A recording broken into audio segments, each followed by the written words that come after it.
Hello everyone, welcome back to Tutor Series. My name is Shujauddin and in today's lecture we're going to talk about minimal change disease. So minimal change disease is basically the first disease that comes under the heading of nephrotic syndrome, and compared to all the other diseases that come under nephrotic syndrome, minimal change disease is considered to be the most disease with the best prognosis.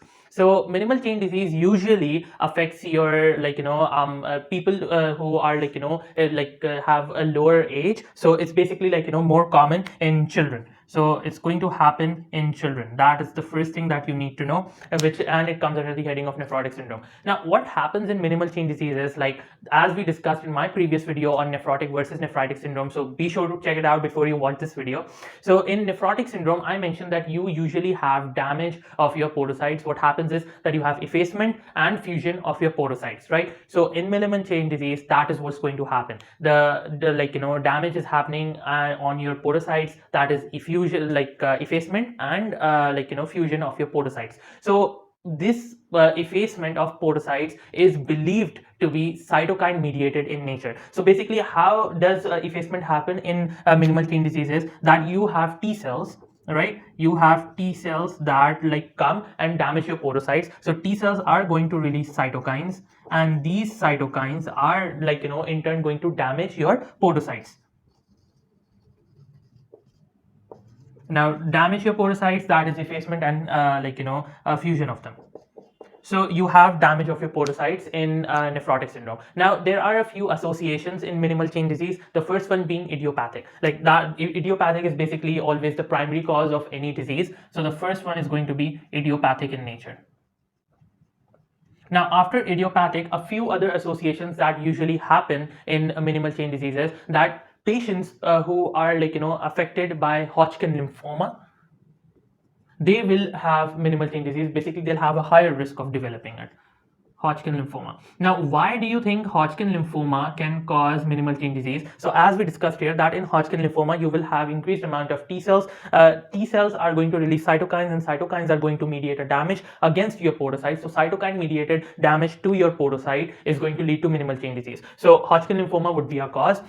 People who consume NSAIDs are found to have an increased risk to develop minimal change disease. One thing in mind, that it usually happens in children. It does not happen in adults. Minimal change disease is the disease of children.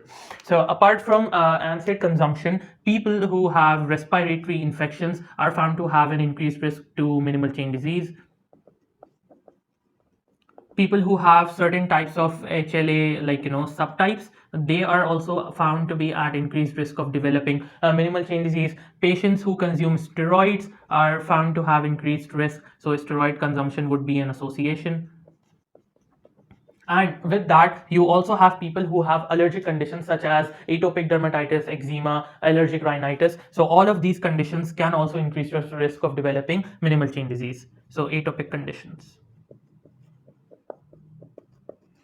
So we talked about the associations over here. So as you can see, that these are the associations that can increase your risk of developing minimal change disease. So let's talk about the clinical features, that what will happen in minimal change disease. What would you find? So the first thing, the first clinical feature in minimal change would be, as we discussed in my video on nephrotic versus nephritic syndrome, that you will have massive proteinuria. And how much would it be? Greater than 3.5 grams per day, right? So massive proteinuria. Now, this proteinuria is going to be different from the proteinuria that happens in other diseases that come under the heading of nephrotic syndrome. Now, how will this proteinuria be different? It is going to be selective in nature. Now, what do I mean by selective in nature? That you will lose protein, but not all of them. Just a few specific proteins are going to be lost. Now, which protein do you think you will be losing commonly? You will lose albumin. Now, why do we lose albumin? I mean, immunoglobulins are also proteins, right? But why don't we lose globulins more commonly instead of albumin? So the reason being that albumin has a smaller molecular weight. It has a smaller molecular weight. So low molecular weight makes albumin a common protein to be lost in nephrotic syndrome. Why won't you lose immunoglobulins? Because immunoglobulins have a increased molecular weight. So it is going to be prevented from being lost into the urinary space, while albumin can easily be lost. So you will have massive proteinuria. You will not lose immunoglobulins.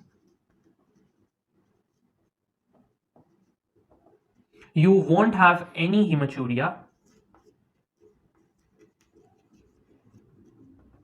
You won't have any hypertension. But you will have one thing that is really common in minimal change disease, that is lipiduria.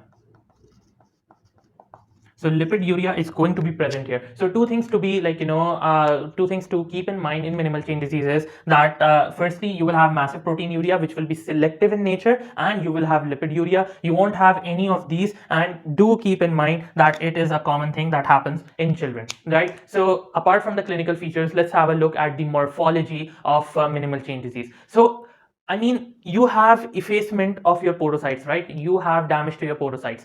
This is happening in almost all of the diseases that come under nephrotic syndrome. So why can't I call all of those diseases minimal change disease? Or why can't I, why do I have subtypes of it when you have the same thing happening, that is effacement of podocytes? So the first thing, why you have a separate, classification of minimal change diseases, because a patient of minimal change disease, when they're going to come to you, and in my previous video I said that you examine the patient by doing a light microscopy, electron microscopy, and immunofluorescence, right? So when you look at a patient of minimal change disease on light microscopy, what would you see? You won't see anything.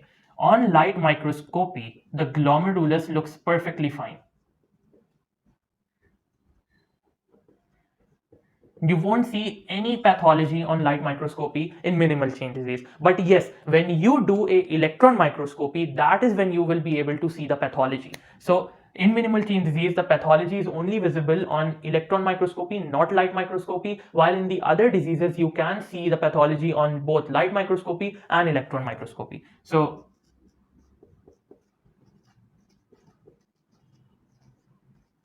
now, apart from this, what would you see? That on electron microscopy you would see damage to your podocytes, right? So this is the thing that you need to know, that on electron microscopy minimal change disease will not be visible. It's going to look like a complete normal glomerulus. Now, one more thing that you need to know is that on immunofluorescence you won't see anything.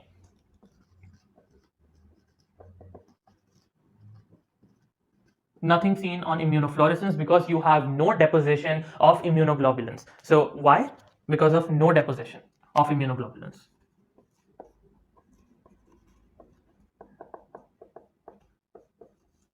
Now, you won't have any deposition of immunoglobulins, and because you have lipiduria, so on morphology, what would you see? You would see lipoid nephrosis.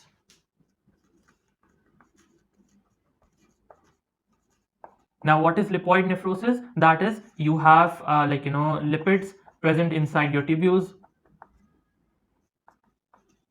Now, which tubule? To be specific, it's going to be proximal tubule. Yep. So it's going to be proximal tubule. You will have lipids in it. You will have fatty casts there. So fatty casts are going to be there.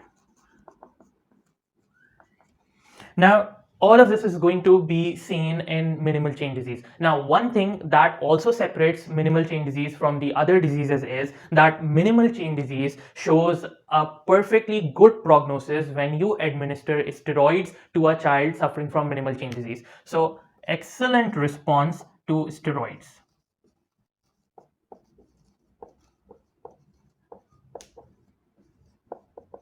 Now, this is something that you won't see on other diseases that come under nephrotic syndrome. So keep this in mind, that minimal change disease responds to steroids, which is why I initially mentioned that minimal change disease is that one disease that has the best prognosis when compared to other diseases that come under minimal change disease. So we talked about the associations that can increase your risk of developing minimal change disease, the clinical features that might be present in minimal change disease, and its morphology, that what would you see on light microscope, electron microscope, and immunofluorescence. And we talked about a bit of pathophysiology, that how does the damage happen. So I hope that minimal change disease is clear, the concepts are clear, but if there are any confusions, feel free to reach out to us on our Facebook page or leave your questions in the comment section. Thank you so much for watching.